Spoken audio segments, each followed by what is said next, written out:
Morning, lady and gentlemen. Good morning. Good morning. Good morning, sir. We're just testing the audio. Ready? And go. Okay, good morning, lady and gentlemen. Good Good morning. morning. All right. Let's first start off with introductions. Names, ladies first. My name is Belinda Stanislas Pierre. I serve in the capacity as Registrar of Civil Status. Okay. My name is Arthur Compass. I'm the Deputy Registrar of Civil Status. Okay. I'm Franklin Chandler. I am a system admin for Civil Status Registry.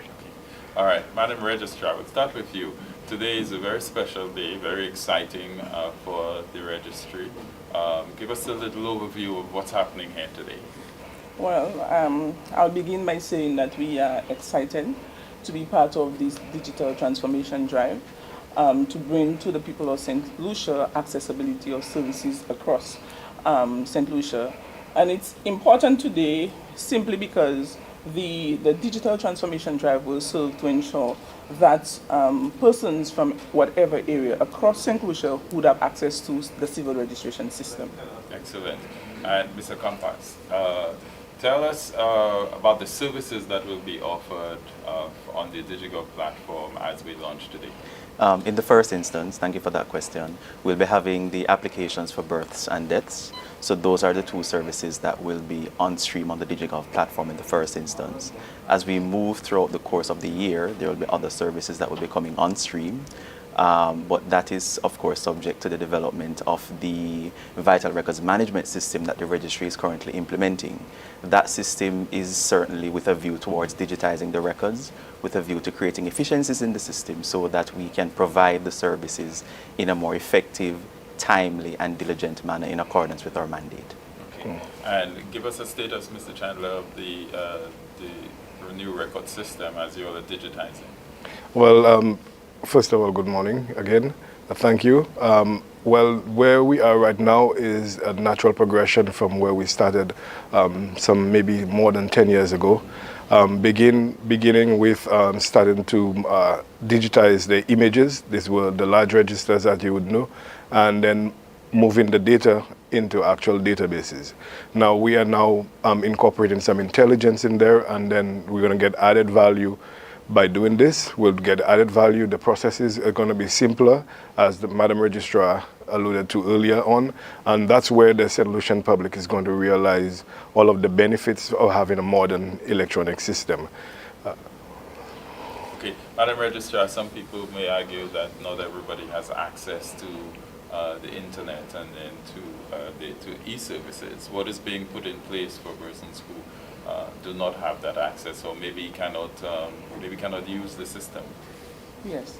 Consideration has been given to that point, and in collaboration with the DPSM unit, we have what is called SBA agents. The SBA agents, service bureau agents, they are stationed across St. Lucia in the various communities, which include Ancillary, Soufrière, Micoud, Moshi, Vieux-Fort, and at the Civil Status Registry also, there will be service bureau agents that would be able to screen applicants and accept the application and assist them with either signing up to the DigiGov platform or assisting them with pushing forward the application through the DigiGov portal.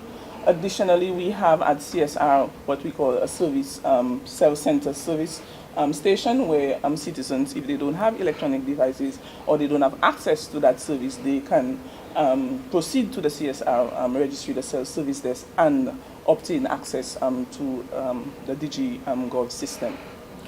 And Mr. Compass, how do you see this? How does this augur for St. Lucia, the public, and also for the registry itself? What are the advantages for both of these stakeholders? Certainly, the advantages are numerous. We can certainly start off with the point of accessibility, because one of the things that we are hoping under the leadership of the registrar in terms of minimizing the foot traffic, certainly at the registry, certainly given the current climate in terms of where we have to live, how we have to work, being able to access services online at any particular point in time at the citizen's convenience, certainly that's an added advantage, because you don't have to necessarily visit the registry between 8 and 1. You have access 24 hours throughout the day. That's one particular advantage. And then coupled with the vital records management system, we're looking at a seamless transition in terms of being able to order using DigiGov, and then that communication with the vital records management system. We are looking at increase the levels of efficiency, increase the levels of accountability in terms of being able to track, know specifically the amount of persons we have to serve, what it is that we need to do. So overall, it's improving the quality of service that we are delivering to the people of St. Lucia. Okay. And how does one sign up for this service? Where does one go to? What does one have to do before they could use this service? Myself, Mr. Chandler?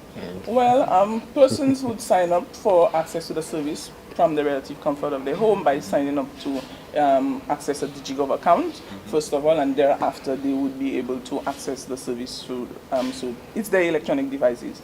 Persons, as Mr. Compass and Mr. Chandler mentioned, utilizing your electronic device, then you have access to this service.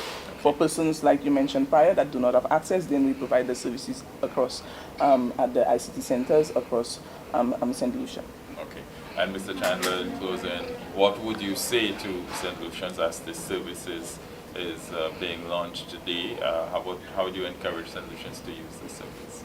Well, one word comes to mind is excitement. I am very happy from an IT perspective to finally see the delivery of that service on an online platform, which means that St. Lucians in the diaspora will be able to access their government and their government services via the DigiGov platform, and Civil Status Registry being one of the services, one of the agencies providing services on that platform.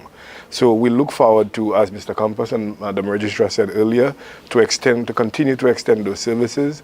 In IT, we'll do our best to work with DigiGov, the registry, under the leadership of the registry, Madam Registrar, Mr. Compass, and by extension the ministry, to try to deliver that service in a time that we can all be happy and be proud as St. Lucians. Well, thank you very much, ladies and gentlemen. We look forward to the launch, and of course... Oi, boss. No, sorry. Excuse me, boss. Can I please be excused to go pay my driver's license? Okay, I have to do mine as well. I'll do it later. Okay, I'll see you on the line. This is Edgar. He's going on the line. This is Caleb. Caleb does not go on the line. He takes care of his transactions online. Caleb uses the DigiGov platform. With DigiGov, he can access and pay for government services using a computer, tablet, or mobile device. DigiGov allows you to apply for and renew your driver's and vehicle permits, submit registrations, and pay fees at various other government agencies. Simply get online and sign up for a DigiGov account today. Sorry it took so long, boss. Traffic was hectic, line was long. You'll not make it today? Make it? I'm done. Come. Don't be like Edgar. Be like Caleb. Take back your time, get off the line, and get online with DigiGov, serving people and businesses with that island love.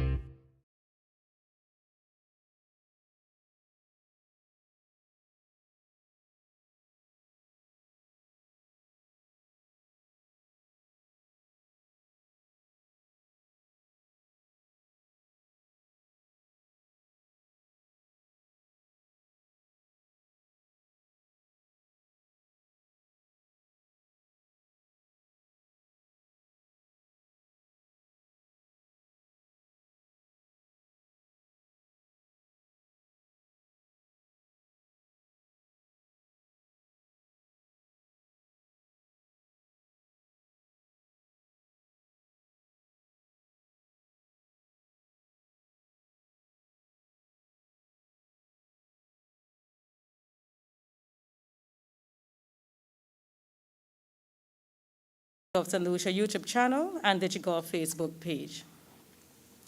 As we commence this ceremony, let us take a few minutes to invite God's presence and to also acknowledge His help throughout the journey which has led to what we are unveiling today. Mr. Brian Samuel, Director of Security at the Graham Louisa Administrative Building, will lead out in prayer.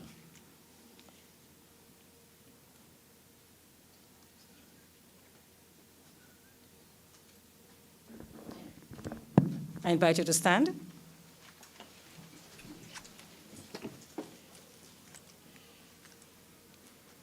Good morning to all, and thank you, Ms. Peter. As we're about to pray,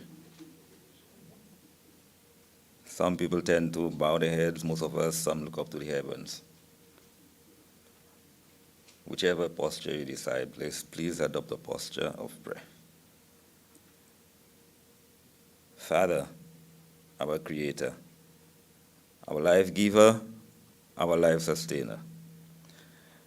Nothing happened, nothing will happen, and nothing has happened if you don't do it, you curse it, or you allow it. Father, the fact that we're alive today is a miracle. Every day that we live is a miracle. And so we give special thanks unto you for this. We give special thanks for taking us here today, taking us here safely, without any accident, without any injury. Thank you for the DigiGov project. Thank you for where we are. We've come thus far because of your guidance and your protection. We've come to the point of no return. And as we're about to launch this initiative, we ask for the presence of your Holy Spirit and your holy angels to take us safely through the proceedings. And that is not the end. As we advance the project, we need your continued guidance, your continued wisdom, your continued protection. We recognize there is an entity who serves as an enemy, who will create obstacles, who will create distrust, who will create confusion. But the initiative, Father, is to serve our people and your people, and therefore, the enemy is already defeated. And as we go forward, we pray that you continue to provide the resources, continue to provide the skills, the governmental support, so that this project will reach where it is envisaged.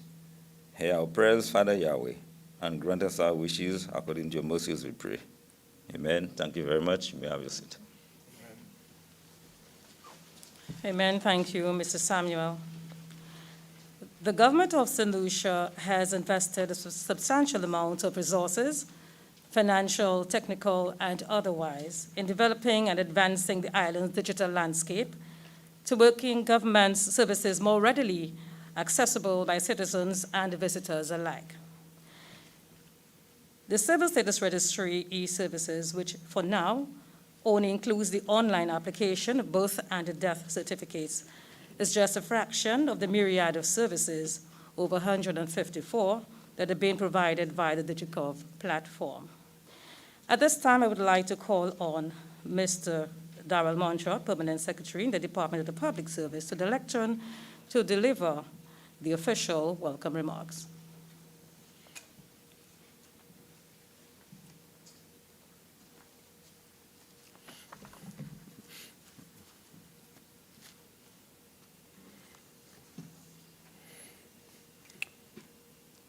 Honorable Minister, Dr. Virginia Albert Poyot, Minister with responsibility for Public Service, Home Affairs, Labor, and Gender Affairs, Permanent Secretary in the Department of Justice, Mr. Benson Emil, PS Social Administrative Equity, Velda, DPSs, Kade and Imbert,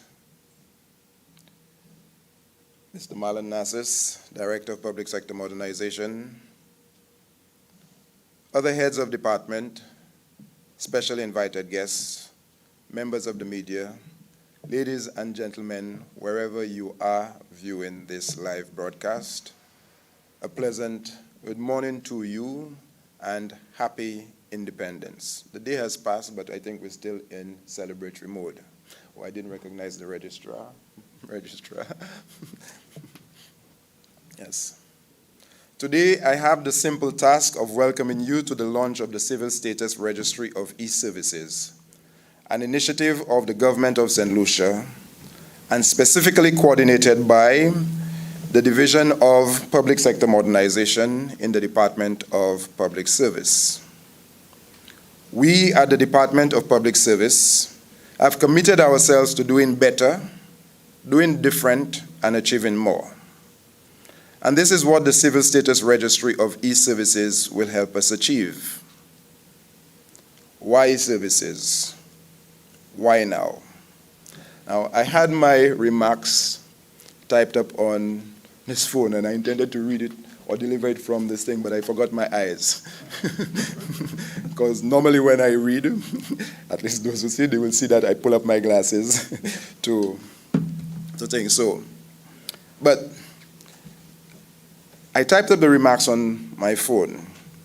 And for those who know me, my phone is almost a part of me, as it is for many other people, so don't just blame me. We use our telephones or mobile devices for so many things. Virtually every one of you here in this room owns a mobile device. Your standard mobile phone nowadays contains 1,000 times more computing power than all of NASA's computers in 1969, which helped send people to the moon. And it's 1 million times cheaper. Can you imagine that? That's hard, right? We know the Industrial Revolution of 1760 saw societies change from agrarian and handicraft-based economies to ones dominated by industry and manufacturing. The current ubiquity of mobile devices is just one of the many examples illustrating how the fourth industrial, or some might say the first digital revolution, has radically changed the world we live in. Computers and the internet, once just used in large organizations, are nowadays indispensable facilitators of everyday life for basically everyone. Self-driving cars, not long ago we used to see that on the Jetsons, at least those, I'm showing my age, were thought of as utopian. Now they are ready for mass market. At least even if in St. Lucia we have those BMWs that will self-park. The connectivity between digital technologies, constant collection and connection of data points, alongside the development of innovative technologies, is doubling the speed and capacity while reducing the costs of technology. This again increases the speed of innovation, digitization, and technology. Meanwhile, the playing field of organizations has become global. Globalization and global interconnectivity make space and time constraints increasingly irrelevant and easily carry innovation across the world. Innovation, competition, and progress are all global now. All these factors boil down to one key rationale. The speed of change is exponential. Last night, Dr. Didicus Jules, Honorable Dr. Didicus Jules, delivered the Independence Lecture. And he challenged us, at least he asked us, how do we transform governments, or how do we build that nation, St. Lucia, and transform the St. Lucian society? As part of that, he asked for us, or he challenged us, to adjust our thinking. Whilst he was placing that, well, he didn't place that onus purely on the political leaders, he challenged all of us to change our thinking. So which means we as service providers, service leaders, also have to adjust the way in which we do our business, how we conduct ourselves. Capsec, I recognize you now. We need to face some uncomfortable truths. Change and unpredictability will rule business environments, and these developments are causing major changes right in front of our eyes. Consumer demands, as an example, is one of those. We know what people are asking for, and they want it now.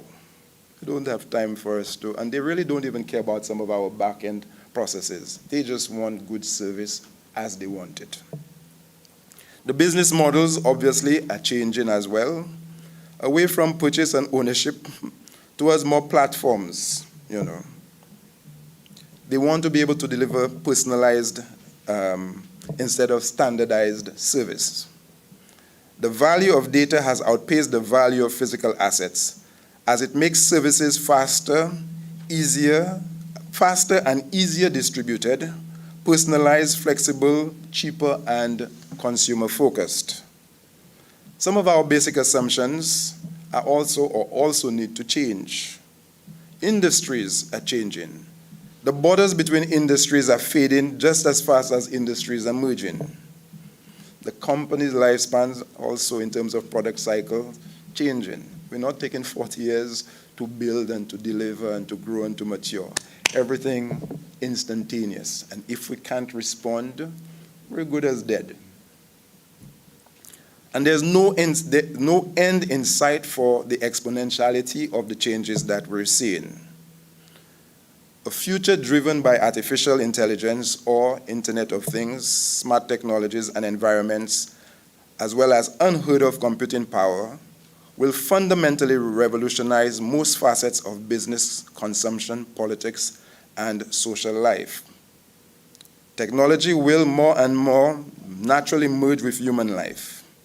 Yesterday's dreams and utopias have become the reality of today, and the same will be the case with today's dreams. We need to follow our visions. We have to dream big. And this is part of what this service will provide. I did not come here to deliver the whole things because we have the minister, we have Mr. Narcis who will.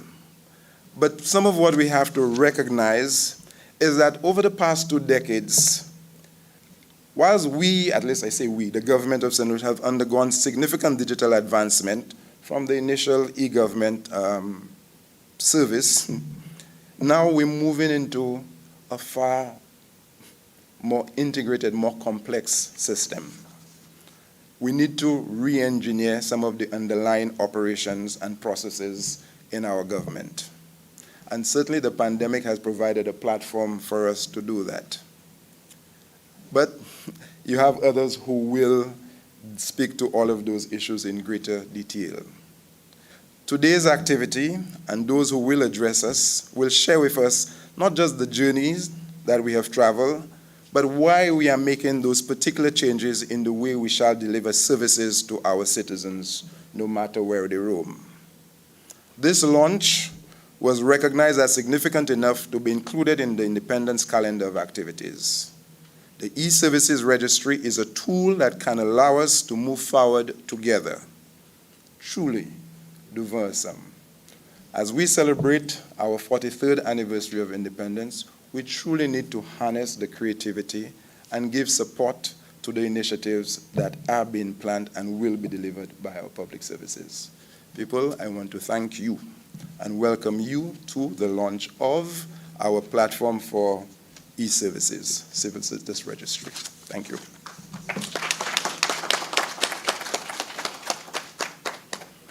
Thank you, Mr. Montrop. Well, if you didn't feel welcome after this, then I certainly can't do a better job. I want to pause a bit to acknowledge the presence of the Cabinet Secretary, Mr. Benjamin Emmanuel, who is here representing Prime Minister Honorable Philip J. Pierre. Welcome, Mr. Emmanuel. I'm almost certain that if I were to ask for a show of hands of anybody in here who has had to experience or know of somebody who has had to endure the long queues, sometimes in the punishing hot sun on Brussels Street, I'm sure several hands would go up. The stories have been featured in the media, and so it is no secret. But guess what? As of today, that no longer will be the case. For the first time in our history, and I think it's one of the best gifts that we are receiving just on the heels of celebrating our 43rd independence anniversary, we can now apply for birth and death certificates from the comfort of our home, office, or wherever our precinct might be. It was felt that today's launch was of such national importance that it was included on this year's independence calendar. At this juncture, I would like to call on Mr. Benson Emil, Permanent Secretary, Civil Status Registry, to deliver the opening remarks.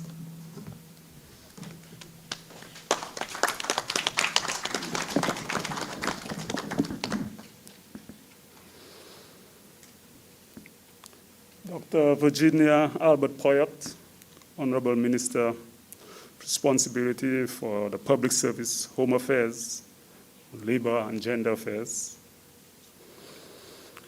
Mr. Darrell Montrup, Permanent Secretary in the Department of Public Service. Mr. Benjamin Emmanuel, our Cabinet Secretary. Mr. Marlon Nassis, Director of Public Sector Modernization in the Department of Public Service. All the PSAs, Deputy Permanent Secretaries. Pleasant good morning to you all, and a warm welcome.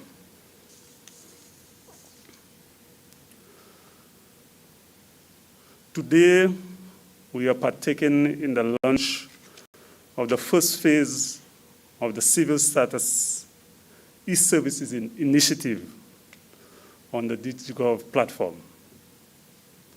This represents a significant milestone in our commitment at the Civil Status Registry to improve the convenience and reliability of the services that we provide to the public. Introducing these services online significantly expands accessibility to CSR, Civil Status Registry. Our services are now available to you anytime and from anywhere. This is welcoming, especially in the present day of advanced technological innovations, as was, eloquently referenced by P.S. Montrup. And the restrictions to travel and face-to-face interaction posed by the COVID-19 pandemic. We are leveraging technology to improve process efficiency, productivity, and the reach. It is envisaged over time that transacting online will be the widely accepted mode of doing business with us, and thereby freeing valuable resources of the Civil Status Registry to focus on the completeness and accuracy of vital records in St. Lucia.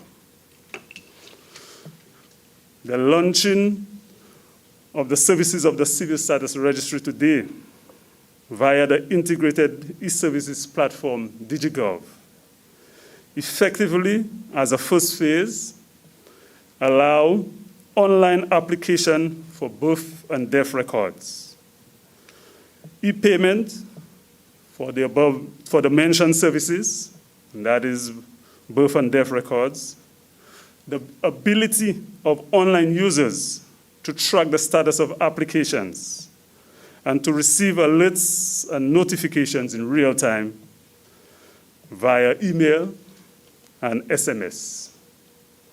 And accessing online services through the use of our service bureau agents located at ICT centers around St. Lucia. So if you do not have the device or the connectivity to reach us electronically, you have access at the ICT centers where service bureau agents will lend assistance to you in that regard. It is worthy to note that our e-services launch today represents the second phase of the reform initiatives currently ongoing at the Civil Status Registry, all geared at improving service reliability, efficiency, and standardization of processes and procedures in the civil registration system.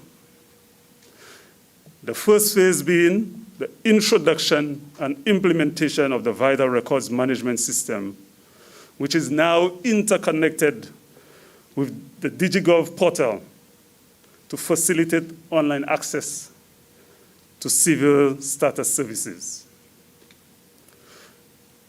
The ongoing transformation efforts at the Civil Status Registry along with the benefits of the DigiGov portal, will serve to provide a single window to improving efficiency, effectiveness of governmental agencies, and enhancing delivery of service to citizens and businesses. We know that possibilities and opportunities to be derived from automation are limitless. So we now urge you to embrace and influence this technological transformation. It is definitely in the best interest of us all to do so.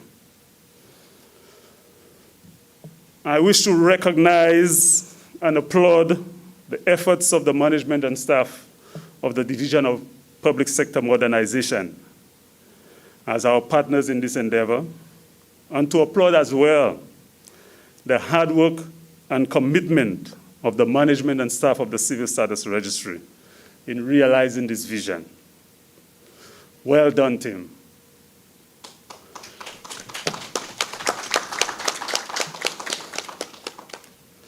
And in closing, I wish to echo, our services are now available to you anytime and from anywhere. Thank you.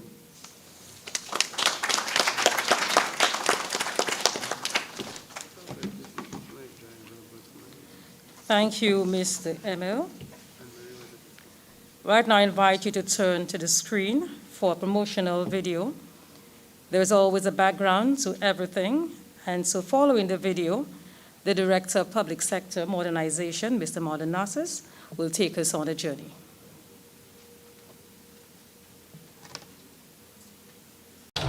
Oi, boss. No, sorry. Excuse me, boss. Can I please be excused to go pay my driver's license? Okay, I have to do mine as well. I'll do it later. Okay, I'll see you on the line.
You over to Mr. Marlon Narcis.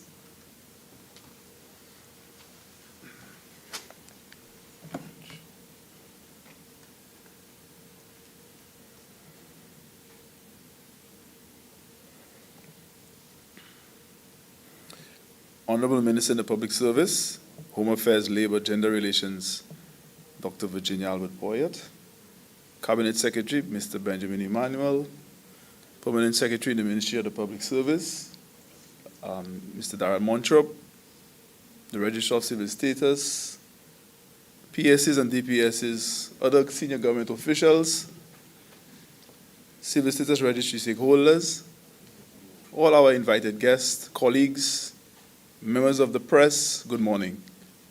My name is Marlon Narcis. I'm the Director for Public Sector Modernization. I'm excited today that we have reached this very important milestone in the journey, in our digital transformation journey. But more specifically, as a country, we are now seeing our ability for us to really move in a direction that would allow us to provide services to the public online. Specifically today, the application for birth and death certificates. I'd now like to move to my presentation, and this will take you through a walkthrough on our digital transformation journey and to explain to you what our long-term strategic vision is for St. Lucia as we move along this path.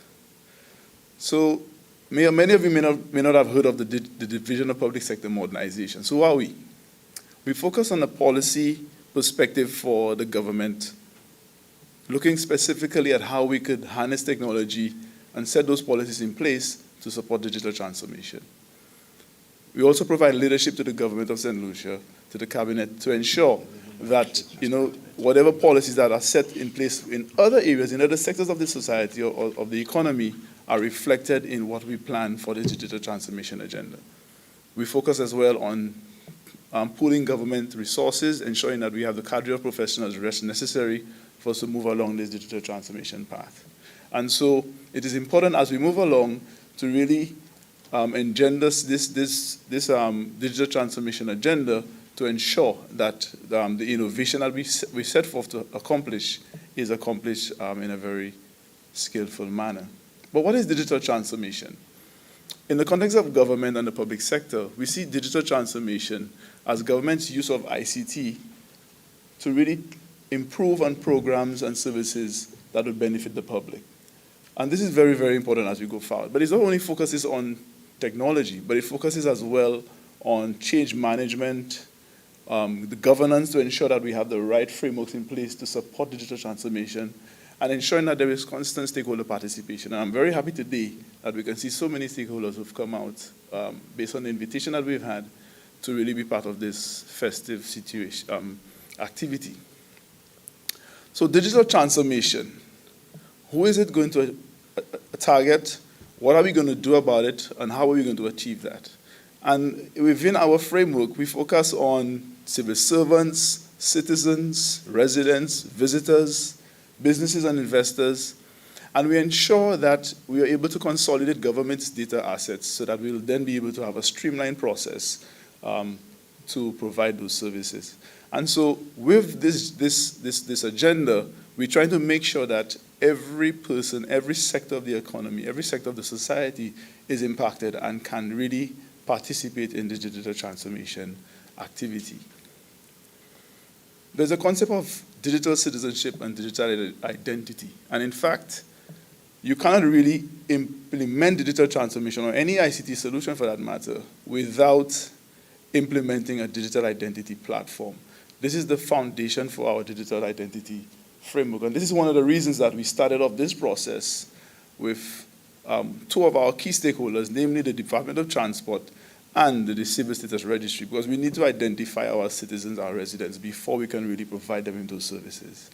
And so Karen Mosberger defines digital citizenship as those who use internet regularly and effectively. And we want to inculcate that type of concept within our society so that our people don't only use technology for the day-to-day social media, but really to try to interact with government through our e-democracy platforms, to interact with government and ensuring that there is constant interaction and camaraderie and stakeholder buy-in with the initiatives of the government. So we see the DigiGov platform as this catalyst that would allow for us to really get this going. And I'll explain this a little further. So what is government's role in this entire process? Right? Government must create that enabling environment for legislative reforms, putting in the necessary ICT infrastructure that is needed for us to be able to really put those platforms and be innovative in creating this system. Building capacity. Capacity building is absolutely necessary. So we're not only focusing on how our schools have to transform to really catch up with the digital transformation agenda, but also looking at what exists now. You know, those young people who are there, we need to harness those skill sets so that we can bring them in to the fold so that they can participate in this process. And also key to this as well is our private sector participation. We must lean on our private sector to ensure that we get them on board and to assist with this innovation that government is really critical and excited to move along. So I want to take some time now to just give you an idea of where we're at and what we want to do and how we see St. Lucia moving forward. So on the screen now is our St. Lucia Digital Development Strategy Framework. And for that framework, if you notice at the bottom there on the left, you will notice that stakeholder demands and needs forms part of the foundation and essentially focuses on the environmental forces that government must understand. And even last night at the lecture, Dr. Jones did mention that government must sit and listen to the needs and the demands of the people. And so we saw that as a necessary construct as far as our digital transformation framework is as well. Looking at international and national environment, how does that impact us? I like to use a concept called applied research and development. We have the first world countries moving along. We could leapfrog and don't have to be straggling along from behind. But we can leapfrog. There is technology that allows us to do that.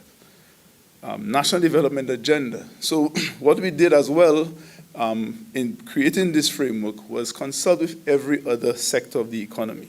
So you'll notice that we have the tourism sector, the agriculture sector, business. We even have government as a sector, education, because we want to understand what is happening in those sectors as we move this transformation agenda forward, and how can we piggyback with what is already a government focus. In the past, we went to, we did consultation and we said, okay, what do you want? What do you foresee? But there was no buy-in from the bottom, neither was there a policy agenda from the top to support those things that we wanted to do. But we decided to change that a little bit and align this digital transformation agenda to the agenda of the various sectors of the economy. And we've seen a lot more buying and participation and support from those sectors at this point.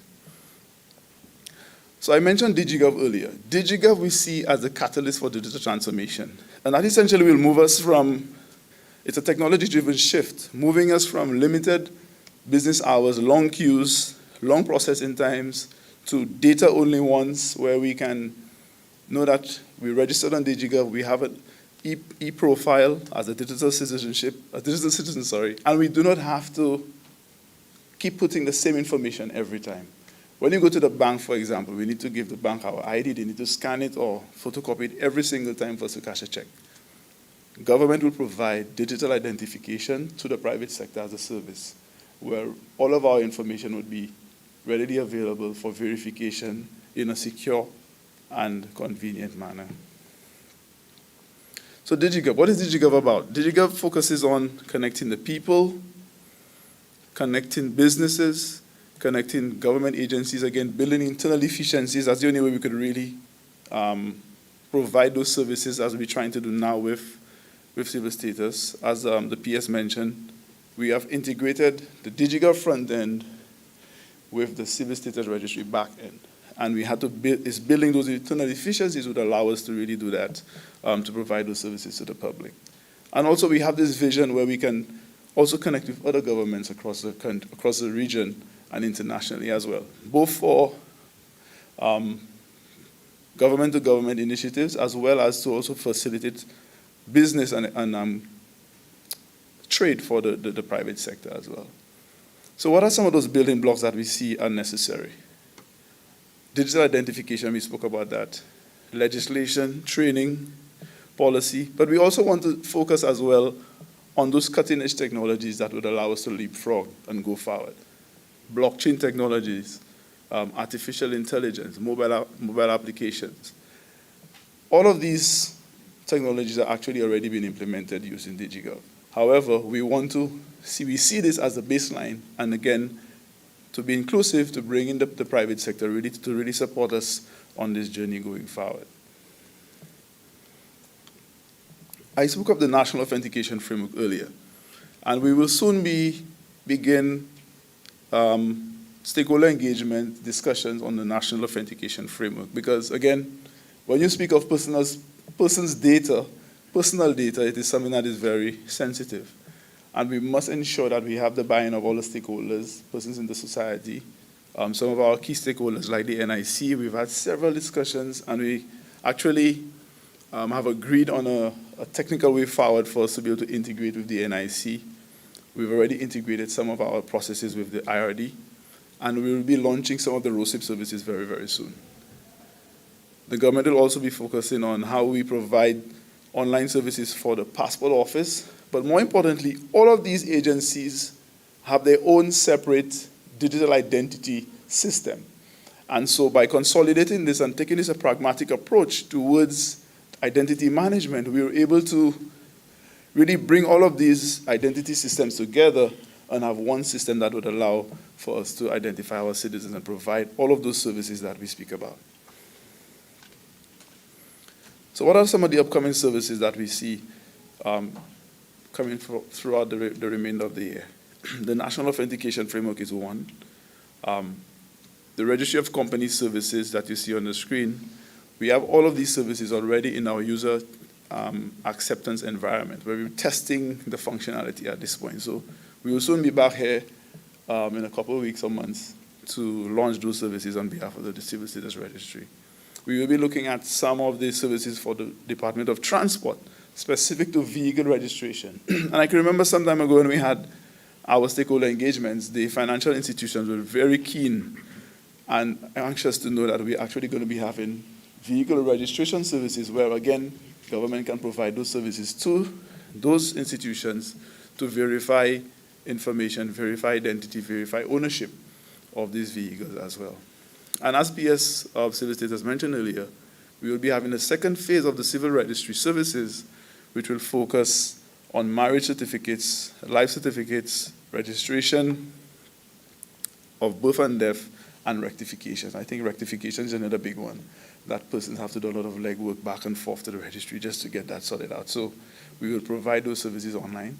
But I just want to make sure that persons also understand that in this journey, in this process that we're undertaking now, because we're at a point where we will be rationalizing a lot of the data that is on those systems between ROSIP, Civil Status, Passport Office, we want to make sure that we identify persons correctly. So there will be a need for us to have to make calls, to still be back and forth to the registry or to Transport Department or ROSIP just to make sure that that information is correct. So we need to also have the patience from the public to make sure that we get this thing right.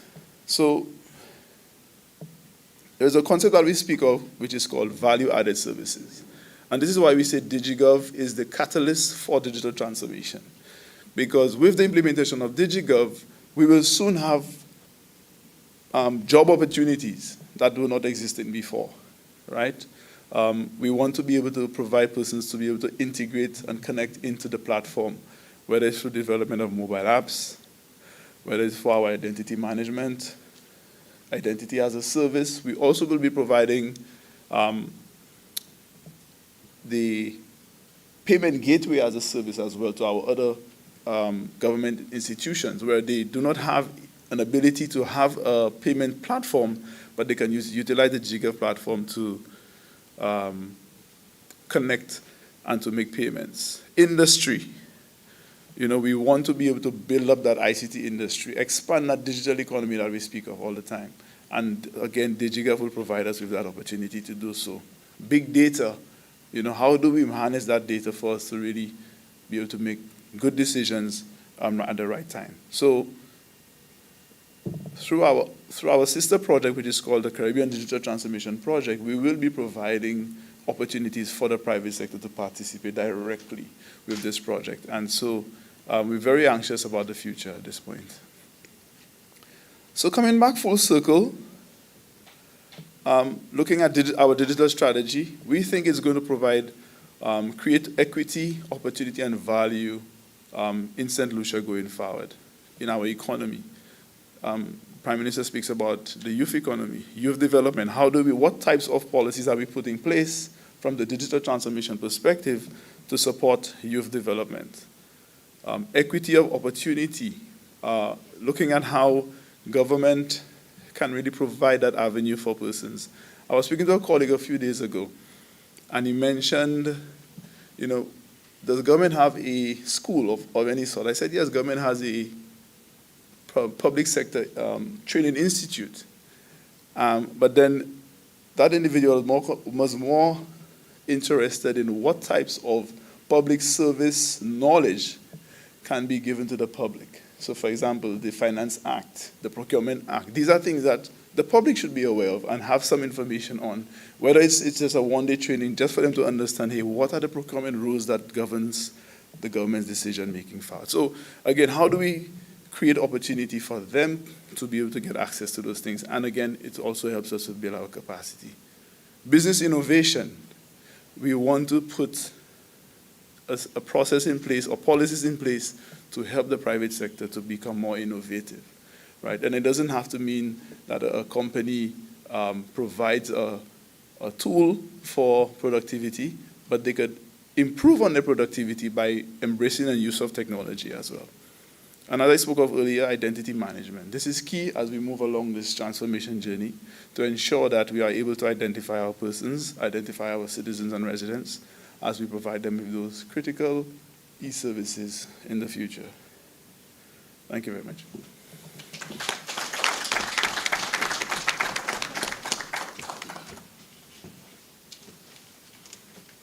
Thank you, Mr. Narcis. There's really nothing that I could add to this presentation except to commend you and your team for the tremendous effort that you've been putting into the DigiGov project.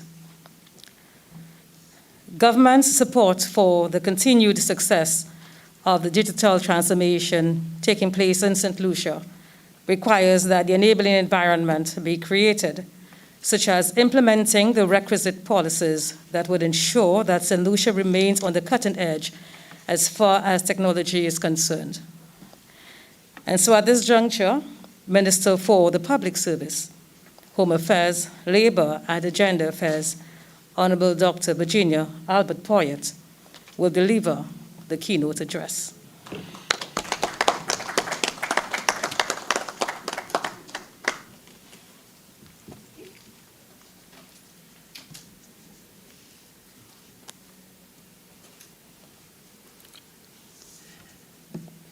Good morning, all. Let me recognize the protocol. However, I think obliged to recognize the presence of some persons or all persons who have made it possible to be here this morning to share this new initiative undertaken by the government of St. Lucia. At this point, I want to recognize the presence of the Cabinet Secretary, Mr. Ben Emmanuel, standing for the Prime Minister, the Permanent Secretary in the Ministry of the Public Service, Labor and Gender Affairs, Mr. PS, don't forget these two. Permanent Secretary in the Permanent Secretary in Civil Service Registry, Registrar for Civil Status, Deputy Permanent Secretary in the Public Service, Mr. Marlon Narcis, Director of Public Sector Modernization Department of Public Service, the media, we better get on the right side, because if we get on the wrong side, we will be in serious trouble. Other special invited guests, ladies and gentlemen, again, good morning. Good morning. I stand before you today to lend the government's support for this initiative. And it is critical at this time. It is urgent, and we have to be desperate. I say this in the sense that the public service that I head is a key department in the operations of government, because I tend to remind my colleagues that the public service is the hub in the middle of the wheel. And if the hub is stuck, the wheel will not turn. This is the department that deals with all those who come in to work for government and all those who go out, and all those who go up and all those who go down. So we talk about appointments and dismissals, upward mobility, which deals with promotions and demotions. So this is the department that handles that. At this point, I think this exercise here is an exercise for public relations. And many times we do many good things, but nobody hears about it, or no one understands what it is about. And I applaud this initiative in the sense that we are here to market this product in the administration of government. Last night, after 1 in the evening, because people say politicians don't sleep, I decided to call a friend of mine. I had not heard from him for a while, in Australia. And while we were talking, I told him I have another friend who lives in Sydney, Australia, and I'm going to put him on to the person. By the time I spoke to the person, she told me, no, we are no longer in Sydney, we are in Fiji. So that is the power of technology, where you sit in the comfort of your home and you get your work done. At this point, let me start by wishing each and every one of you happy 43rd Independence Anniversary. It's our country, and we have to build it. This year's independence theme, Devant Ensemble, aptly describes the mindset of this government that its developmental agenda cannot be in isolation of the people whom it has been called to serve. And this is why the focus is on putting you first. No doubt, the technology thrust, backed by substantial resources that have and continues to be invested, must be one for inclusivity. We are now simply building for you, but we are not simply building for you, but we are building with you. It's a partnership in development. We would like our citizens to take ownership of this buoyant, emerging digital landscape. The government of St. Lucia continues to show commitment to sustainable national development, leveraging digital as an enabler. Less than 1 year ago, the Digital Government Integrated Services Platform, DigiGov, this project was launched. DigiGov is a strategic project that seeks to use ICT as a tool to create greater efficiency and accessibility to the services provided by the government, to citizens and business alike. This is what the Ministry of the Public Service is all about. The objective is to provide the general public with efficient and effective service on a daily basis. I know some persons are developing some goosebumps when they hear about DigiGov. A lot of public servants are saying, are we going to the exit door? Because DigiGov will replace us.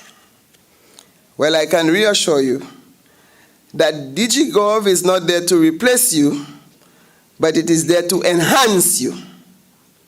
And that is where we need public servants who will be ready to retool themselves, acquire new skills, and it cannot be business as usual. As you would have already heard, DigiGov, with a projected completion date of 2023, Mr. Narcis, are you ready? Will digitize over 154 government services, impacting 8 ministries and 13 agencies.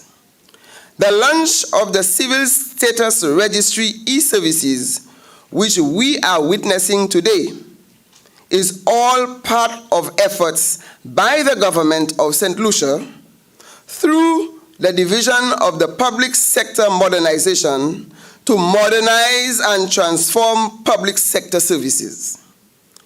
It is a big day in St. Lucia, as citizens can now go online via Government of St. Lucia's Digital Integrated E-Services Platform, DigiGov, and apply for a birth or death certificate from the comfort of their homes or any location.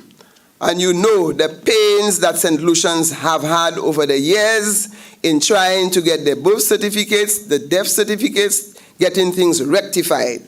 And we are hoping that DigiGov will sit side by side with Jesus and become the Savior. is convenient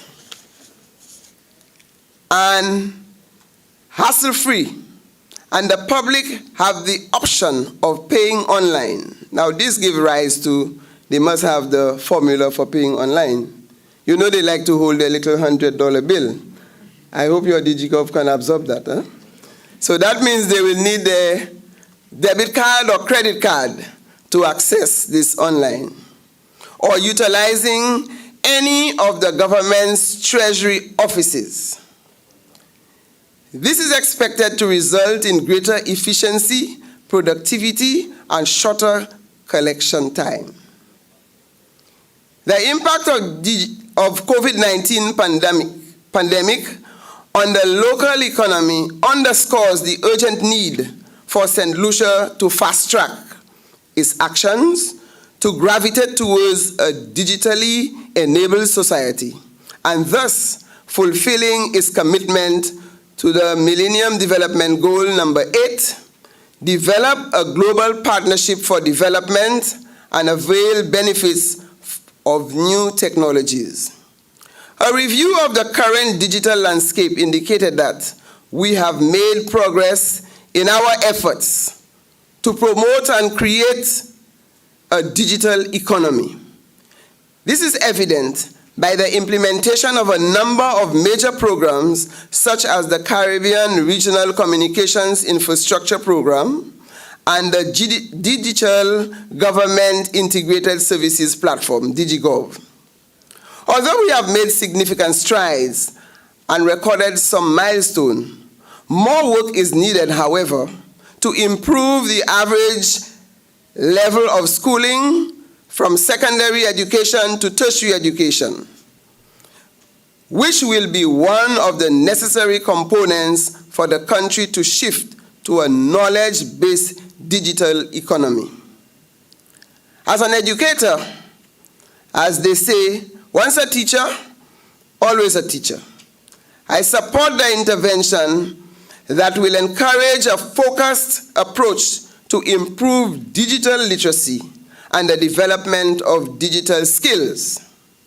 The government today, as I address you, has made the commitment by investing millions of dollars to supply the children with laptops, where approximately 10,000 children will receive these devices from the Ministry of Education. The government is in the process of securing a package to provide the less fortunate with internet connection at an affordable cost. COVID-19 has created a great setback on our path to development. However, this has created opportunities once we are able to maximize the use of technology. These are the opportunities that DigiGov is providing St. Lucians and other persons near and far in getting greater efficiency and ease of doing business. As Minister of the Public Service, Home Affairs, Labor, and Gender Affairs, one of my key roles is to give policy direction. As at present, there are a number of key pieces of legislation which are meant to govern and enable the safe use of digital technology by St. Lucians. These legislations are rooted on the outputs of the jointly funded International Telecommunications Union, Caribbean Telecommunications Union, the HPCAR project of 2008, which saw the development of legislative framework to address issues relating to e-commerce, access to public information, data protection and privacy, cyber crimes and cyber security, and interception of telecommunication. And as I speak to cyber crimes and cyber security, you know at this point, this is a priority area for the government of St. Lucia. In fact, I had to forego a meeting with the security services this morning to be here at this presentation. However, this afternoon, I have to find the time to address the issue of our service security protectors in our country. And when I say that, I mean the Department of Home Affairs. It is recognized, however, that the time has come for the current legislation to be updated in order to keep abreast with new digital technologies. We cannot put technology, we cannot put devices, we cannot put things in place, and we do not have the necessary legislation to back us up. That is critical. A consultancy to address the situation was undertaken and several recommendations were made, one of which is the need to update and bring into full force the Electronic Transaction Act. There is a further call for the tabling of the digiGov bill to support the establishment and administration of the National Electronic Digital Government Integrated Services Platform. The government of St. Lucia is cognizant that policy is critical to the success of digital transformation and must focus on growing the digital economy through the adoption of cutting-edge technologies. DigiGov is seen as the catalyst of digital transformation in St. Lucia. With 10 upcoming services in the streamline from Civil Registry, Registry of Companies, the intellectual property, it was imperative to drive the need for the establishment of an identity management system dubbed National Authentication Framework. The NAF will meet all the digital identity requirements needed to identify, validate, and authenticate users when conducting online transactions with government, and also build trust in government's ability to meet the demands of the current and ever-evolving ICT environment. And I want to touch briefly that while we talk about building trust, we can go back to the issue of COVID-19 and vaccination. And you know how the drama has played in St. Lucia, where people have lost the trust in whether they should take vaccine or they should not take vaccine, and all the anti-vaccine and pro-vaccine debate that's going on. And I think DigiGov should have done some work in that. Digitize some brains so that they would have access to all the information they needed, so at the end they could make informed decision. So that is important. We need our people in St. Lucia must be exposed. And I recall recently I made the point that no man is an island, and we can add the woman because I believe in gender equality. No man or no woman is an island. So we cannot live in a box. We are interdependent on the wider society and the rest of the world. And we cannot operate in isolation.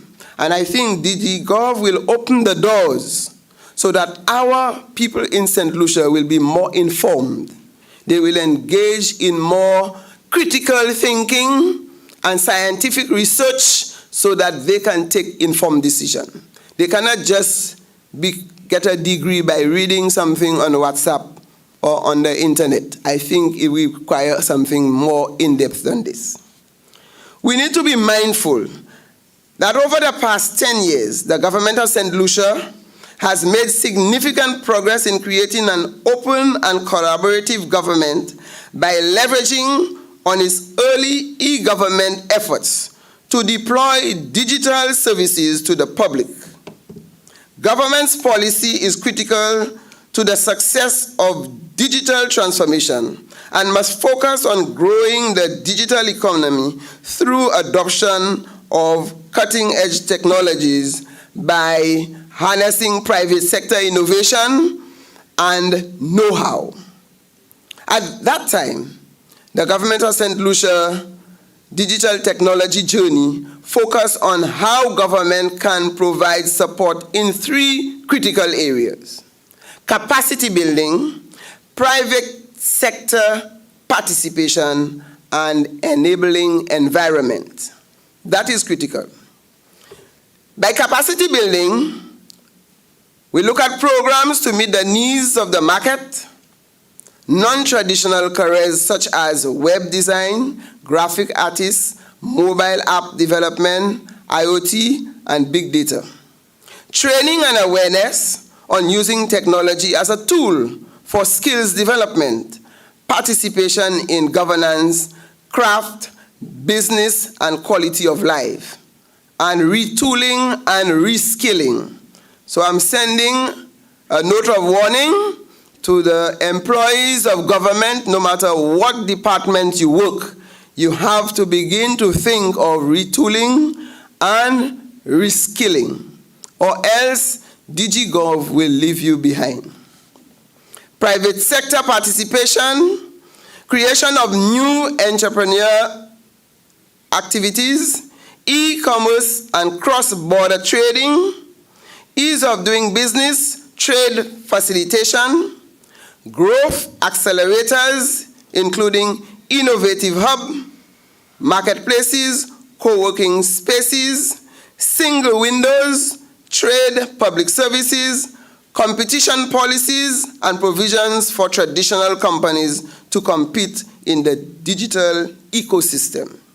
Private sector participation, government modernization initiatives, public-private partnership, tax incentives. Enabling environment, legal reform. And I had not been in government before, but this is my first experience, and I have never seen a place where we have to change laws like this. The Attorney General is overwhelmed. You agree, Capsec?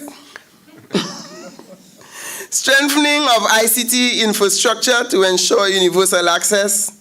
Business process re-engineering to ensure streamlined services for increased productivity and accountability. Meaningful connectivity, integration of agencies to promote data sharing, governance and strategic leadership. Funding, well, that one I don't want to say too loud.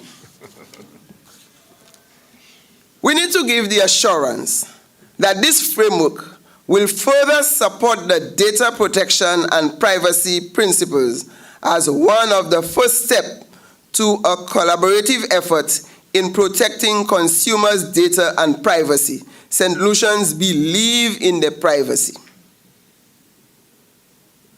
And that is why we have a struggle to overcome poverty, because they refuse to say they do not have money, or they need this, or they need that, because they are so private. They do not want other people to know their business. So when we are dealing with sensitive documents, they want to be assured that their privacy is protected.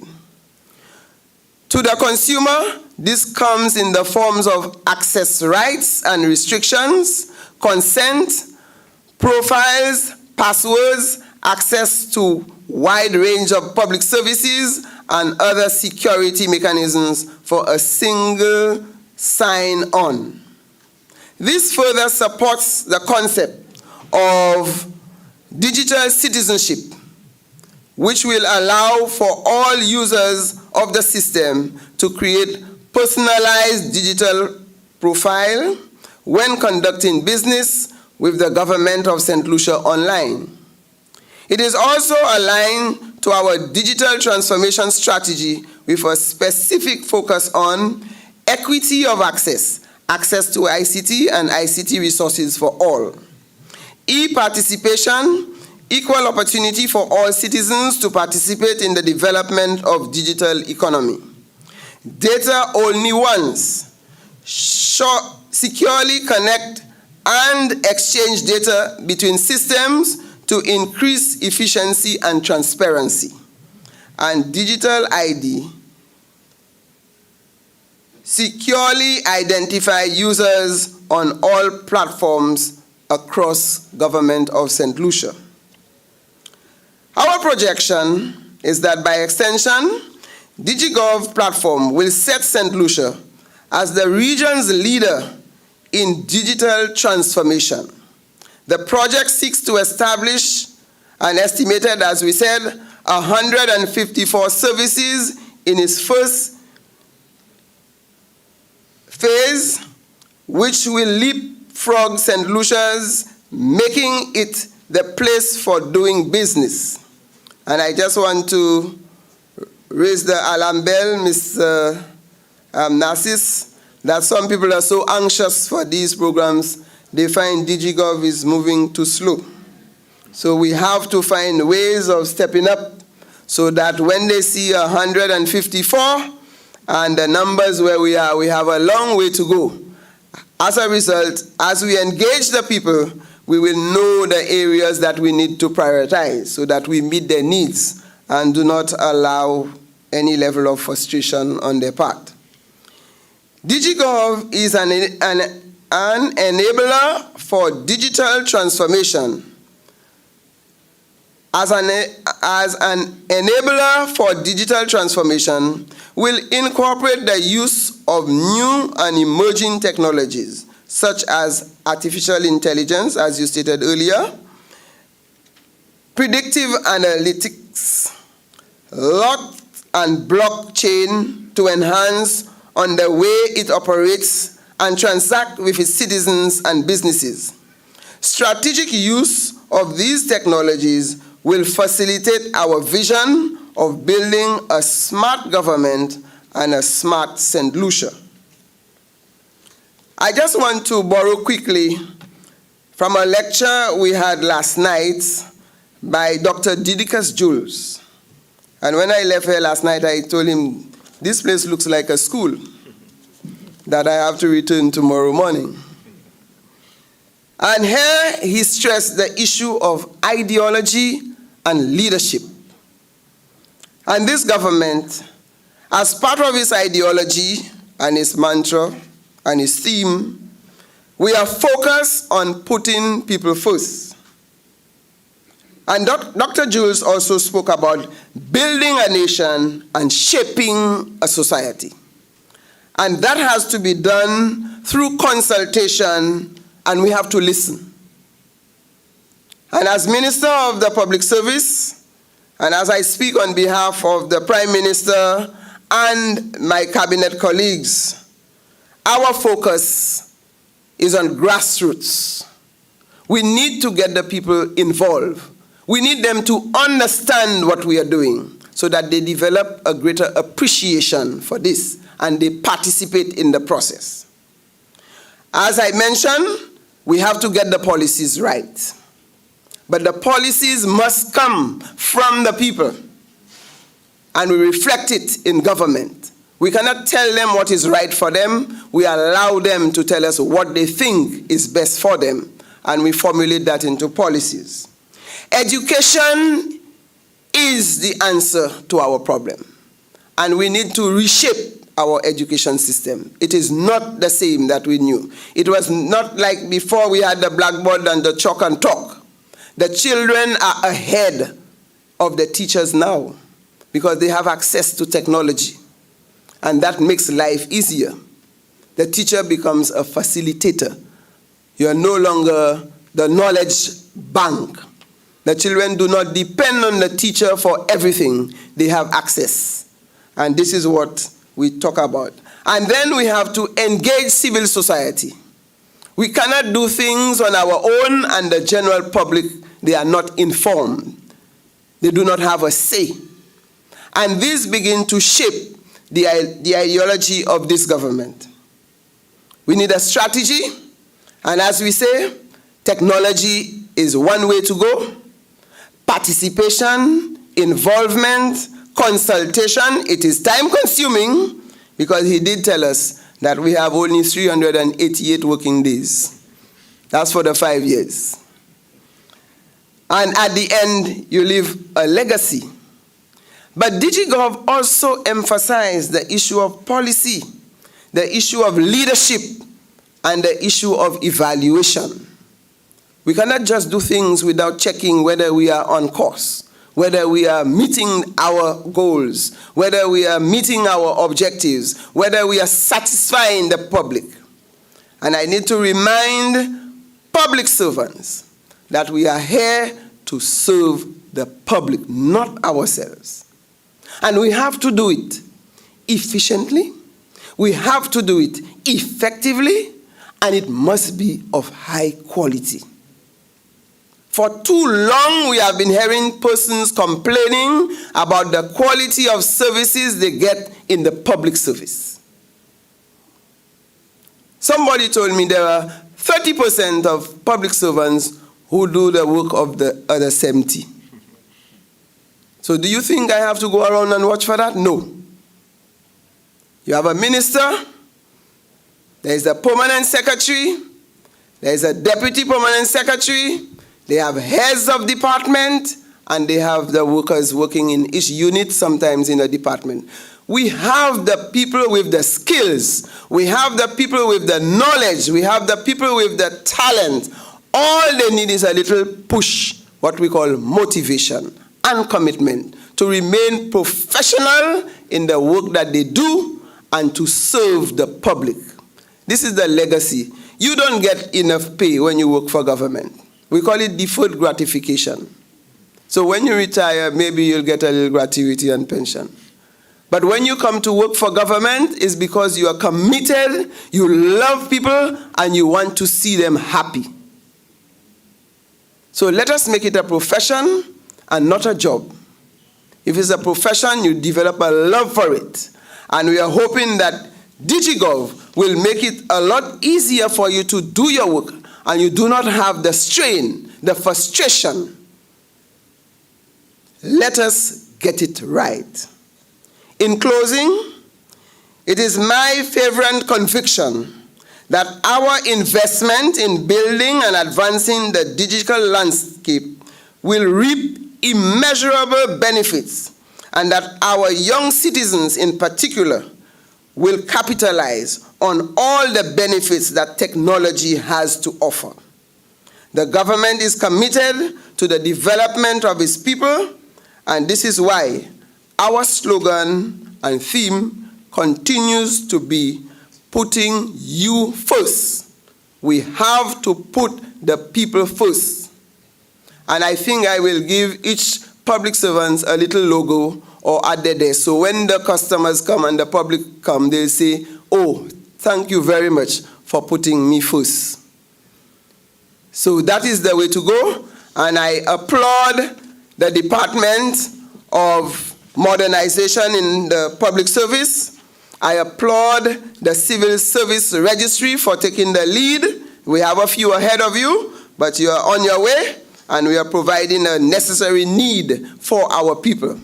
And let me congratulate the public servants who have taken on their task seriously and delivering the highest quality of services to our St. Lucians.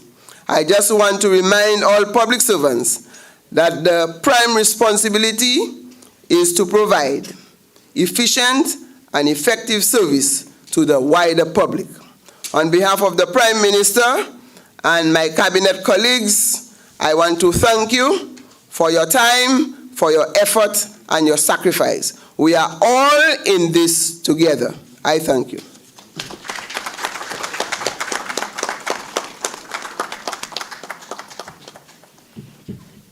Thank you, Minister, for this spirited but informative and thought-provoking keynote address. The commitment by the government of St. Lucia to the continued development of the digital landscape in St. Lucia, as articulated by you, is well noted. I now invite you, ladies and gentlemen, to take your attention to the screen for a video, a self-registration video. You will be. Have you visited DigiGov? It's St. Lucia's digital government e-services portal created just for you. The plan is for you to complete 154 government services online, anytime, anywhere. You can apply for your learner's permit and track your birth certificate. These are just some of the useful services available. DigiGov, safe and convenient. Click the sign up button at digigov.govt.lc and get an account now. DigiGov c'est un service internet gouvernement qui a permis aux résidents ici pour payer un code visa avec le gouvernement en son computer, tablette et bien portable. DigiGov facile et à l'aise, mais vous pouvez pour enregistrer avant au service. Pour enregistrer, vous avez besoin de licence chauffeur qui n'y valait, numéro NIC et l'adresse email qui n'y valait. Pour enregistrer pour service DigiGov, ouvrez un web browser sur computer et mettez www.digigov.govt.lc. Vous pouvez voir une fenêtre qui est ouverte devant vous. Touchez le bouton qui dit Sign Up. Mettez des détails. Genre, numéro NIC, passeport et licence chauffeur. Et touchez le bouton qui dit Check. Une fenêtre qui est ouverte devant vous qui a information. Mettez l'adresse email et touchez le bouton qui dit Submit pour continuer et puis travailler l'application. Vous pouvez joindre un email qui a des détails login et password. Retournez à sous fenêtre login et entrer le numéro NIC et password là ou joindre un email. Vous ne pouvez enregistrer un password neuf pour continuer. Mettez un password neuf, vérifiez et après touchez le bouton qui a dit Submit. Après, un fenêtre neuf qui est ouvert qui n'y a pas pour mettre des détails l'adresse et information pour faire contact et puis touchez le bouton qui a dit Submit pour changer les détails. Vous pouvez voir une boîte de conversation qui est pas ouverte. Touchez le bouton qui a dit OK pour continuer. Ça c'est tout. Actuellement, ça service DigiGov. Si vous avez des problèmes avec l'assistance, visitez les Visio Transport et téléphonez le numéro 468-6300 DigiGov. Serving people and businesses that island love. A notification screen will pop up indicating you have successfully updated your profile. Click OK to complete the profile update process. Congratulations! You have successfully created your DigiGov account. If for any reason you are unable to log in, please visit the Division of Transport for valid form of ID, a valid email address, and your NIC card for assistance. Or call Division of Transport at 468-6300. DigiGov, serving people and businesses that island loves.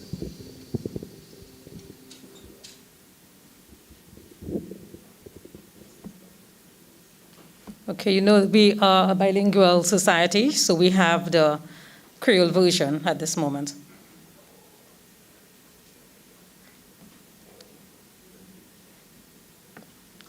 Okay, so whilst they upload it, I would like to inform you that we also have a self-registration booth outside. So on your way out, you can make use of those booths.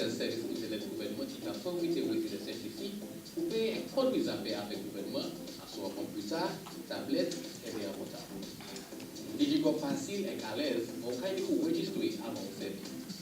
Pour enregistrer, vous avez besoin de licence chauffeur qui n'y valait, numéro NIC et l'adresse email qui n'y valait. Pour enregistrer pour service DigiGov, ouvrez un web browser sur computer et mettez www.digigov.govt.lc. Vous pouvez voir une fenêtre qui est devant. Touchez le bouton qui a dit Sign Up. Mettez des détails. Genre, numéro NIC, passeport et licence chauffeur. Touchez le bouton qui a dit Check. Une fenêtre qui est ouverte devant qui a information. Mettez l'adresse email et touchez le bouton qui a dit Submit pour continuer et puis travailler l'application. Pour que je n'ai un email qui a des détails login et password. Retournez à toute fenêtre login et entrer le numéro NIC et password là pour jouer un email. Vous ne pouvez enregistrer un password net pour continuer. Mettez un password net, vérifiez et après touchez le bouton qui a dit Submit. Après, la fenêtre net qui est ouverte qui est pour mettre les détails l'adresse et information pour faire contacter eux. Touchez le bouton qui a dit Submit pour changer les détails. Pour qu'il y ait une bonne conversation qui est touchez le bouton qui a dit OK pour continuer. Ça c'est tout. Actuellement, ça sert des services DigiGov. Si vous avez des problèmes avec l'assistance, visitez les Visio Transport et téléphonez le numéro 468-6300 DigiGov. So the people and businesses that I love. Thank you, team. You've sat and you've listened. We want to give you the opportunity at this moment to ask any questions that you might have or any clarification on anything that was said. Anybody? Should I take it that everyone was clear? Okay, we have one person in the back. Hi, good morning, everyone.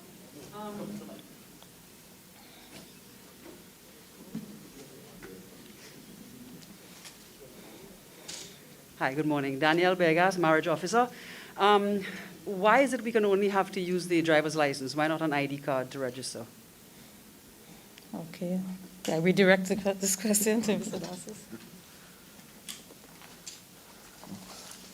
Thank you very much for your question.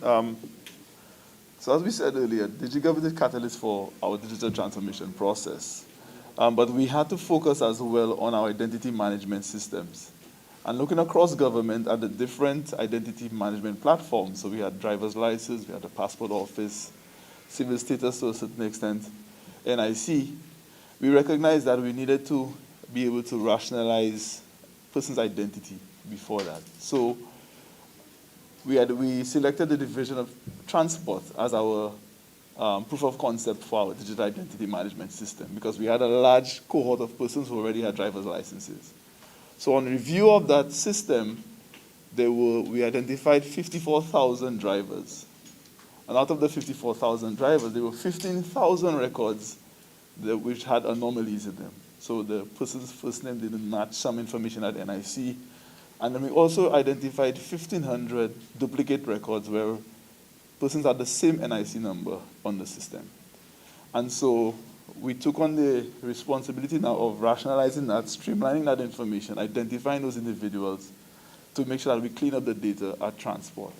And in doing so, that gave us a clear idea of how we should approach our identity management going forward. So this was one of the main reasons that we selected the division of transport for that. So in the explainer video you would have seen, to initially register on DigiGov, you would have needed to be a driver. But since then, we're now allowing persons to register using the NIC number.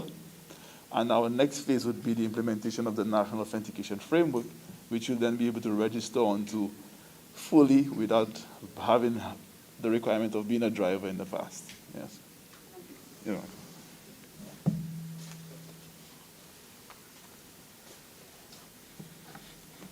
Okay, I think we have, sorry. Good morning, Kiba Talim, MBC. Mr. Narcis, you mentioned that there would be issues which would need rectification.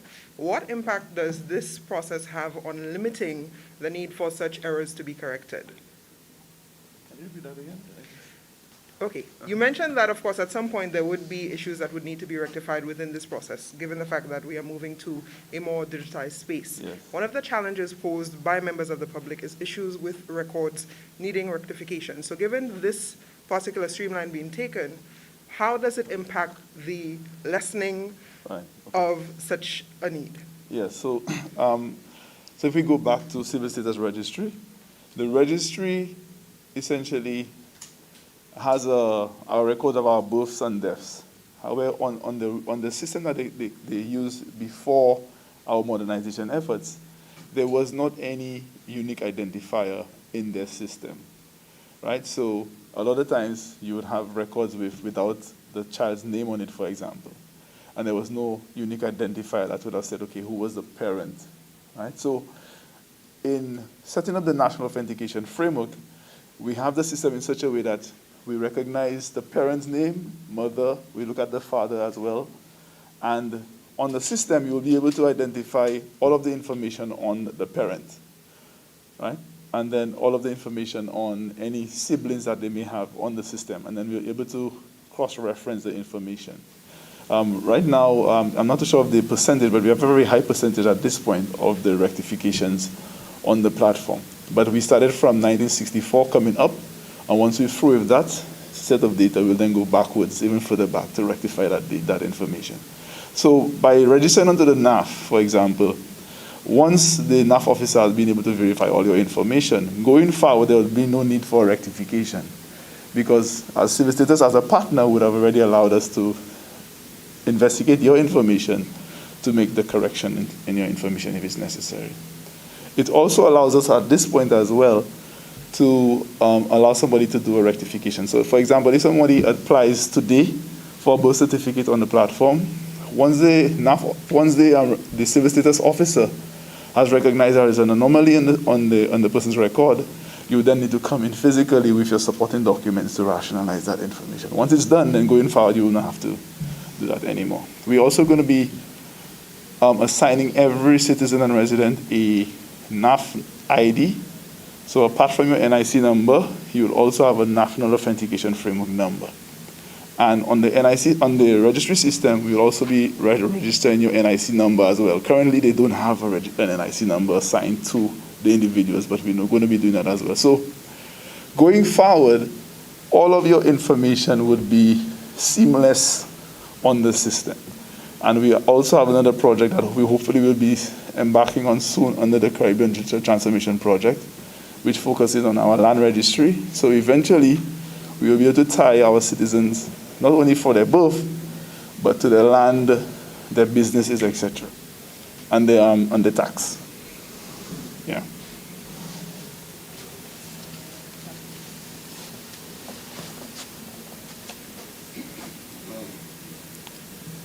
Okay. Sure. We have another question. Morning, everybody. Good morning. Two questions for you, sir. From what age are you expecting persons to access a platform? Right, so at this point, it's 18 years and over. However, our plan is to allow for somebody to be registered into the system once at birth. So at least that they will be able to, that number will follow them for their entire lifetime. At this point in time, the legislation does not support an NIC number, for example, being assigned at birth. It's at 16 years old, right? However, we see the NIC number as a system number that we can still utilize on the platform, and then it will then be officially recognized when the person is 16. So as I said earlier, we're having these discussions with the NIC. We have agreed with the technical specification for integration, focusing on registration of businesses, as well as individuals above 18. But we want to take that next step to allow for bedside registration, where the NIC number will be assigned at birth as well. Can I just challenge you a little bit? Mm-hmm, sure. I am 14 years, I have an ID from electoral, and I want to apply for a birth certificate on my parents' behalf who don't have an ID. How do I do that? Because you just tell me it's from 18 years. Yeah, so there is a requirement on the platform as we speak for proof of relationship as well. So you'd have to provide proof of relationship and consent. The number issued, which would be considered the ID number, for a 14-year-old will not be registered at the NIC. No. It will be registered at electoral. So if you tell me it's just my NIC number, how would it work? So you're applying on behalf of a 14-year-old? No, I'm a 14-year-old applying on behalf of my parent. No, but you're 14, so you'll not be able to, you're not yet of age to register onto the platform. So don't you think, as somebody mentioned, the ID information would have been more critical? Because we give IDs to people from age 5, and so we issue you for a number, which when you turn 16 will become your registered NIC number. Yes, right. So that's a good question. So essentially what we're trying to do is take it in phases, right? So the more recognized or heavily utilized services is what's on the front end of the system. So that's why, again, part of our rationalization for using the transport data is because we had a lot more adults where we could use the NIC number to help us to uniquely identify persons. And so we go in, essentially we started and we're going backwards to certain extent. If I may just put a plug for electoral, you said you had 15 cases of duplicate numbers. 1,500. 1,500. By electoral, you only had about 900. Oh, well, we're using the electoral data as well, because we had to. So, for example, since we do not have at the time, when we were doing the investigation, we did not have an MOU nor an agreement with the NIC. So, again, in the interest of protecting persons' data, NIC agreed for us to bring the data to them, and then they would compare and analyze that data for us in their offices. So we had to do that. So that's how we came up with that information comparing the transport data to the NIC data. Then we also have to compare the NIC data to the passport data and the electoral data as well. In fact, there was one unique situation where there was this young lady. She had a completely erroneous driver's license number, and she had a driver's license. It was not an NIC number that was in any stretch of the imagination. But when she applied on the system, she applied using a number we had flagged, so she could not register. However, when we compared her data on the passport database, she had a passport with an NIC number from NIC with a proper national ID number. So there must have been some nefarious activity occurring before she actually got her NIC information correct for her to get a driver's license. So these are the type of things that we're going to be identifying over time. There was one initiative under the previous government that we were going to piggyback on, which was the National Health Insurance Plan. That would have allowed us to rationalize a lot more identity in a quicker space of time. But we, again... Last question.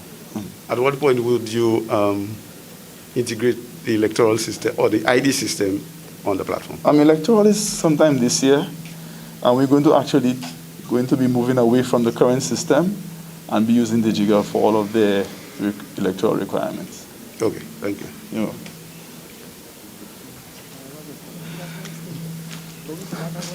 Okay. Morning, Mr. Narcis. Kishma Seria Choice. And apparently the mic wants to go with me. With regards to certain, say for example, your passport, your birth certificates, things that would require, whether it be the signature of a JP or a stamp, is that going to be eliminated now with digiGov, or how would we? There are certain requirements that the user must fulfill outside of the system, and the JP is one of them. I think we would need some further political direction for us to eliminate a JP from the process. but at this point, you need to come with some supporting documents, which would be one of them. Uploading? Yes, you'll be able to upload it to the system. Thank you. You're welcome. Yes.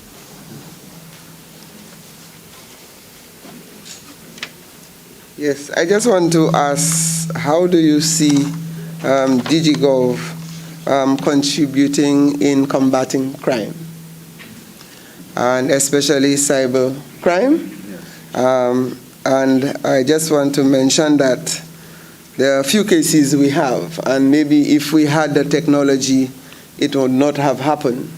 Because as Minister of Home Affairs, I deal with citizenship. And we notice quite some element of trafficking.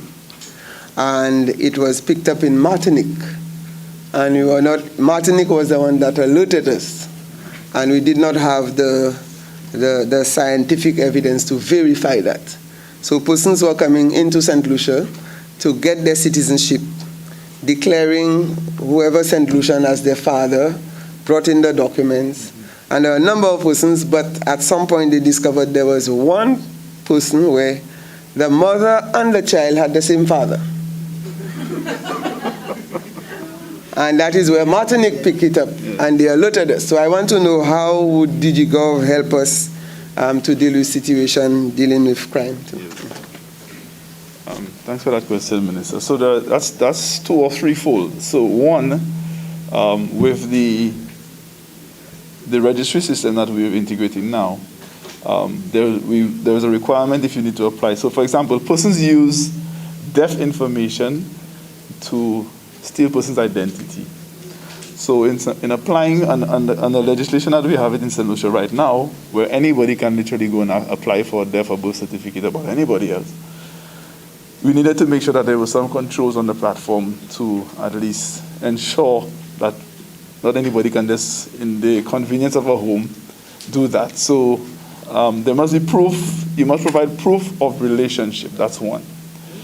And on the system, the intention is for us to connect everybody. So my mother, my father, my sisters, my children will all be connected to my record and verified by our civil registry. That's where we're going to be going. on the perspective of the crime itself, we had some discussion with the Prime Minister a few weeks ago to integrate DigiGov with our court system, as well as to allow for the police to be able to provide prepaid electronic tickets for persons, whether it's for COVID infractions or driving infractions. Thirdly, remember I said that we're going to be providing identity as a service on DigiGov, and again, that would allow us to really engage other jurisdictions so that we can do that verification and validation for them. And the government is also implementing another system called a border management system, which again focuses on identity management. So there will be, I would say, another 2 or 3 years, Minister. All of these things will be streamlined in such a way and integrated in such a way that we'll be able to catch these things very, very quickly. Yeah.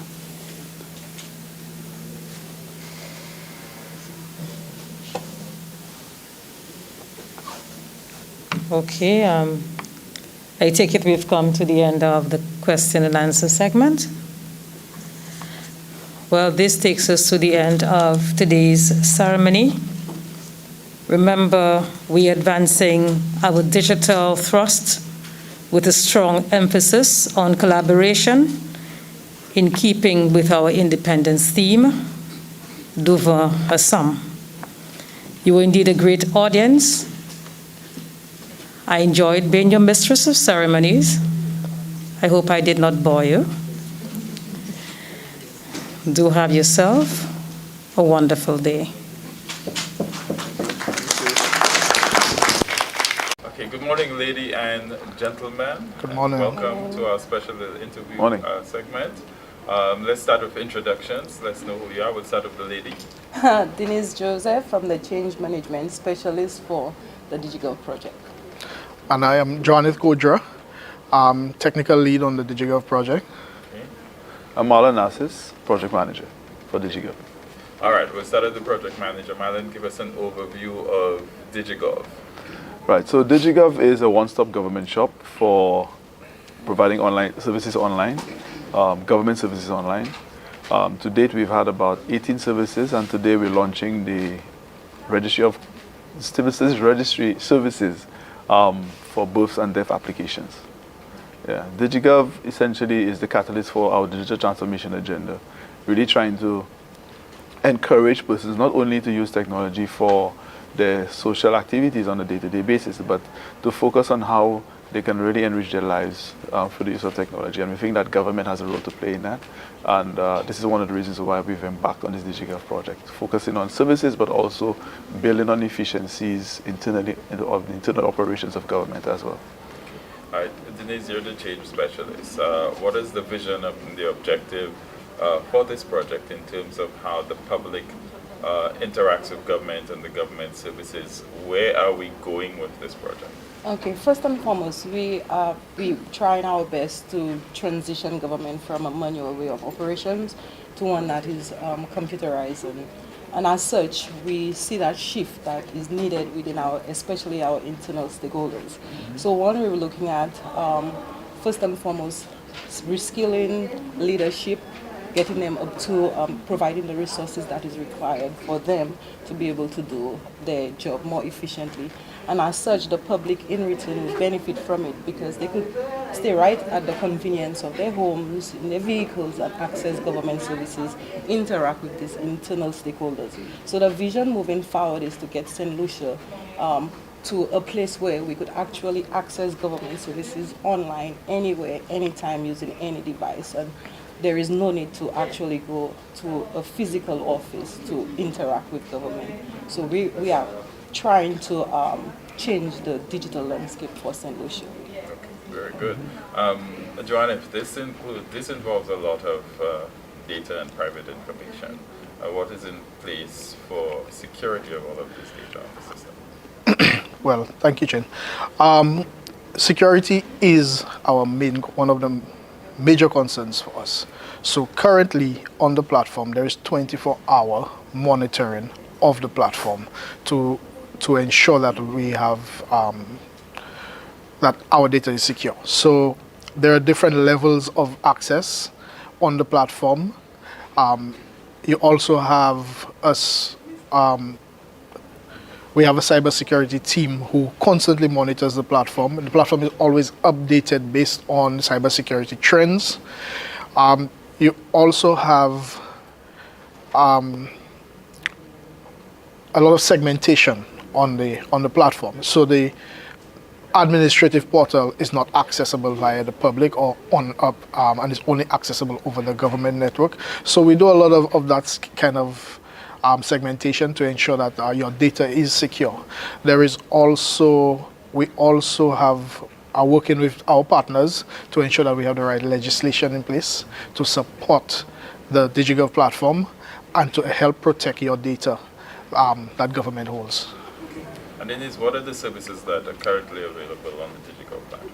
Okay, so currently we have like 17 drivers related services, and it spans from scheduling an appointment for a test to actually going in to do a practical exam. So we have learner's permits, driver's license related. Recently we launched 2 services from the Ministry of Health, which is the COVID-19 digital vaccination certificate. You could both apply for it and verify it as well. And today I'm excited to say that we're celebrating our 43rd independence, and it serves us right to actually launch the application for birth and death certificates, which will have an impact on all solutions. Okay. Yeah. And Marlon, where are we going, looking into the future? What are the other services that will come on board as we move forward with the project? Yes, thank you for that question. So going forward, once we're through with the registry of civil status for the birth and death, we will then be moving to vehicle registration and also to ROSIP and the implementation of the National Authentication Framework, which we plan to begin stakeholder engagement very, very soon. And once we've done that, actually the government has given us the approval to really review some of the other agencies' civil service registry services. So the road is long ahead, but we know that we're steadfast, and the public could be reassured that this DigiGov team is committed to moving this agenda forward. Okay. And for the public out there, how do I access the services? What do I need to do to get on there and to use the DigiGov platform, Denise? Yes, it's pretty easy.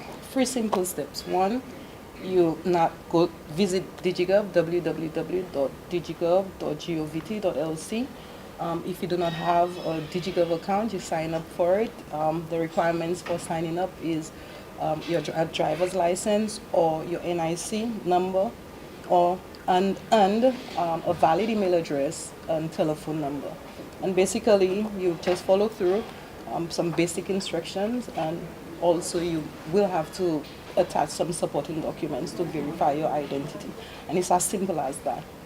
Okay. From there, you could access all services that are on the platform at your convenience.